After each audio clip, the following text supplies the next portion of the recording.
Equalising is about surviving. Many PDA children use control, refusal, or what sometimes is called equalising behaviour, if you've heard that term before, to try to restore balance when demands for them feel so overwhelming. This isn't manipulation, it genuinely is a survival instinct that clicks within them.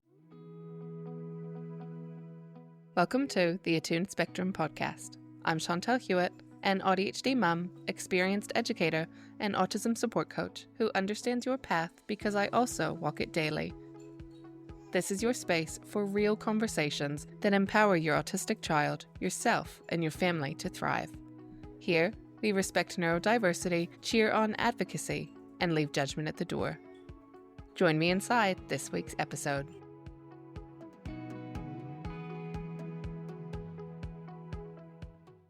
Hi everyone, and welcome back to the Attuned Spectrum Podcast. I'm Chantal, your host. If parenting your child feels harder than you ever imagined, if you've tried everything that you've been told to do and nothing seems to work, or it actually makes things worse, I want you to hear this clearly. You are not failing. I want to help you understand why parenting your PDA child can feel so impossible, why traditional advice hasn't worked, and what's actually happening beneath your child's behavior. By the end, you will have a clearer understanding of your child's nervous system and hopefully feel a little less alone. So if we haven't met before, I'm Chantal. I'm an autism and PDA parenting coach and experienced educator, and I support parents raising autistic children, especially those who are PDA, using a nervous system-led, neurodiversity-affirming, and connection-first approach. I'm also a late-diagnosed autistic, ADHD, and PDA woman myself,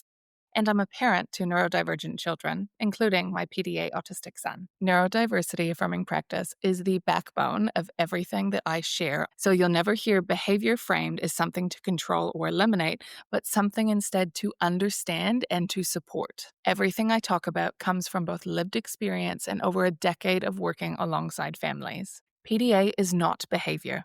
One of the biggest misunderstandings about PDA is that refusals are seen as behavioral choices. However, in PDA, refusals are not a behavioral choice. Instead, they are a nervous system response to a perceived threat within your child's body. When a PDA child, pathologically demand avoidant, feels pressured, controlled, or overwhelmed, even in ways that might seem really small to us as parents, their nervous system moves into protection mode, survival. The body says no before the thinking brain has any chance to engage or to switch back online. This is why strategies based on reasoning, rewards, consequences, or talking it through often don't work, especially not in the moment.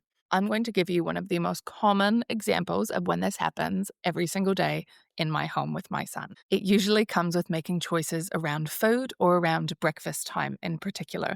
He needs that autonomy, that control in the mornings. I'm PDA as well. So you can imagine that we butt heads a little bit, and it just adds this extra layer of complexity. But there is a way through it if you are listening and you know that you are neurodivergent as well, whether you're PDA or not. You can be successful in navigating demand avoidance with your child when you understand that it comes from this genuine place of panic, of anxiety, of needing absolute control and autonomy. And if they don't have it in those moments, then they go into fight or flight or freeze or fawn, which is their masking response. So yes, back to breakfast with my child. Even though he knows what he wants for breakfast, and I know what he wants for breakfast, he needs to be in control of how the situation unfolds, which is totally okay, by the way. We are okay with that. It took us a long time to understand what was going on, but once we did, and once we could name the nervous system threat that he was experiencing around mealtimes, we could support him. Yes, it becomes frustrating, and we do have our moments. But now that we have had this mindset shift from this is his nervous system needs, this is not his behavior. He is not intending to upset us, to manipulate. By the way, children don't intend to manipulate just in general. I will just say that. But yeah, breakfast goes a bit like this. Hey, Mama, I want some food. Okay, what would you like? Even that question sometimes, depending on his nervous system, is enough to push him into a fight or flight response. I keep things as low questioning as possible, very low demand. I don't control the situation. I take a step back. I might just say, hey, I'm grabbing myself some breakfast. And he might say, hey, I want this toast. What often happens is, even though we both know what he wants, he will become quite upset if I suggest it first. So it has to be driven by him. And if he also feels like I should know and I should have got it for him, then there's those communication differences between both of us that we have to navigate. Anyway, that is an example. Food is a big one. At the end of the day, he has the utmost control over how his meals unfold. Obviously, we have boundaries in place, which we will not get to in this video. Now I want to talk about equalising. So equalising is about surviving. Many PDA children use control, refusal, or what sometimes is called equalising behaviour, if you've heard that term before, to try to restore balance when demands for them feel so overwhelming. This isn't manipulation. It genuinely is a survival instinct that clicks within them. When demands stack up, I should probably put this down. When demands stack up one on top of each other, this accumulation becomes so much for your PDA child. And when that stack is way too high, your child will need to equalize to have this challenging or troubling behavior in order to feel safe again in their body, in their nervous system. This may be an indication too, if your child is PDA, even if you're thinking if your child is PDA, if they finally have this moment where they snap out of something, even if it is over an hour, like a very long period of time, and all of a sudden something just seems to click, it's usually because they have finally lifted their nervous system through equalizing behavior to a place of not being above their threshold, so they feel safer. And then all of a sudden, it's almost like they're back to normal. Whether that's sustained or not, you may be noticing those patterns. I definitely noticed them myself. My husband and I had no idea what was going on. And funny enough, a couple of years later, we realized that the mother of the family is also PDA, autistic. So again, story for a different day. Now let's talk about why everything falls apart at home. A lot of parents tell me that their child holds it together all day at school, with other adults, with their teachers, with their friends, and then completely falls apart or loses it at home. This isn't because home is the problem. It is because home is where your child feels the safest. They have you as their co-regulator. You are their person. And while I know that is kind of a compliment, it doesn't take away how distressing it can feel as you parent your PDA child through these explosive meltdowns. It is a lot. It really affects the parent as well. And those things are different. I talk about this quite often, and I think it's really important to make that distinction. I may have some nasty comments even for saying this or suggesting this. It's actually how I even started the Attuned Spectrum podcast, is when we look at how autism and how parenting our autistic child, our PDA autistic child, any neurodivergent child, when we make it about us instead of about their experience, that actually doesn't do anything to create sustainable well-being moving forward. If that is your goal, that has always been my goal. So that's what I bring it back to, and that's what I'm teaching on this channel and through Attuned Spectrum Podcast. But that isn't saying that how you feel isn't valid, because it 100% is valid. And that brings me to those foundations of attuned parenting. And what I teach is that you are the foundation. So you 100% have this journey affecting you, but your journey is separate from your child's. So they are here, you are here. You need to be okay. They need to be okay, but they need you to be okay. And when we as parents reflect their struggles on how hard our life is, I think that's when things get a bit muddled. So yes, this journey is about your family, but at the end of the day, it's your child that is struggling, and that is separate from your struggles. So once we see those things as separate, and we can validate the child, validate the parent, not expect the child to be validating for the parent, that is when that well-being, that sustainability really comes into play. But to clarify, the child is so important. The parent is so important. Everyone's needs in the family are important.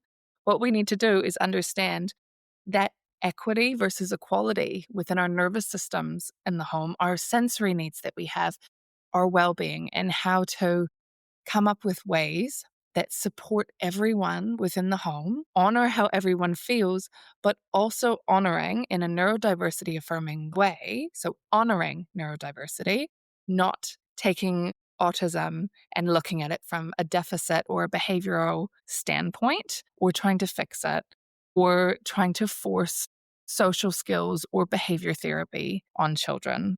So next, I'd like to talk about why traditional advice backfires. Most traditional parenting advice is built around compliance, consistency, and behavioral management.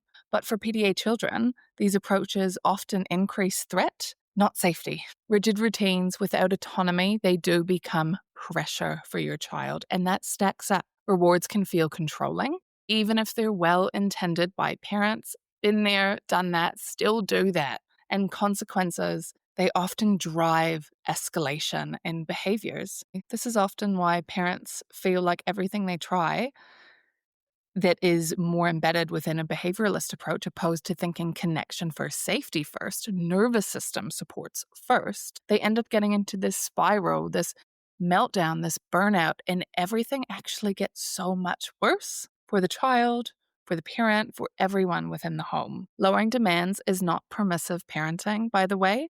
It is nervous system informed, neurodiversity affirming parenting. Please don't let anyone tell you differently. And I know people will talk and say things. Just know that capacity grows after safety, not before. The goal for us as parents with our PDA children isn't to make them resilient or to push them to the edge of burnout time after time just to see what they're capable of. Honestly, it just doesn't make sense.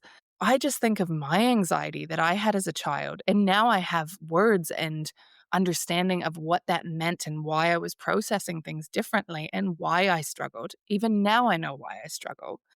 But if anyone tried to push me the way that it is suggested that we push our PDA autistic children or autistic children in general, or any child for that matter, I would be having anxiety attacks. Resilience is not built by exposing us time and time again, or our children time and time again, to things that genuinely overwhelm them. And that is where I do hold so true to being neurodiversity affirming. And what that means at the end of the day is that we listen to the lived experiences of autistic and PDA adults and children, anyone who is neurodivergent within this community, within this space, make sure that they have their voice heard and how interventions have affected them. I understand that parents will do everything they can for their child. This has never been about a lack of effort. It is more about a lack of understanding of how a PDA nervous system, one that thrives off autonomy and connection and spontaneity and allowing demands to just fall away so they can flourish. And it is possible. I do just want to say it is possible if you have a PDA child. I know it's possible because we live it every day, because we literally dug ourselves out of burnout upon burnout, 2 years of it for our child. And now we've been living this connection, low demand way, and it's still hard. I will tell you that it is not easy, but because we have the tools and the understanding, we have sustainable shifts within our family. Everyone's needs are supported, and I can already see that our child's future will be bright because we have this understanding. But does not mean that it is easy. And if you're feeling like this is really hard, that is okay. It is hard. Parenting an autistic child, a PDA autistic child, is hard. Switching to a brand new parenting routine or parenting approach that you aren't familiar with, that goes against everything in your own nervous system, especially if you need autonomy and control as well. I know a lot of other parents feel that way too.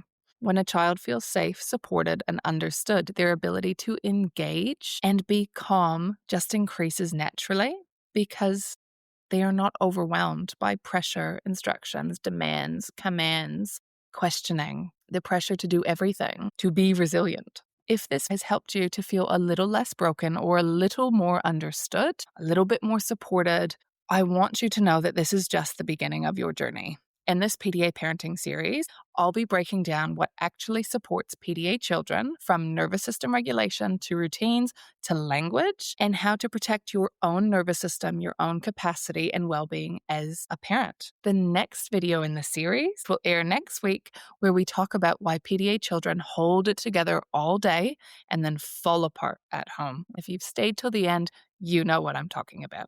You are not failing, neither is your child. Unfortunately, our lovely world has not been set up to support their neurodivergence. But you are here, you are attuned, you are aware, and everything will be different. I would love to hear your stories, your experiences. If you have any questions, just pop them in the comments, and I will see you guys next week. Thank you so much for allowing me into your world today. Wherever you are around the globe, if you like what you've heard, I would be so grateful if you would click that subscribe button and comment below to tell me one thing. What support do you need? This helps me create episodes that truly impact our shared community.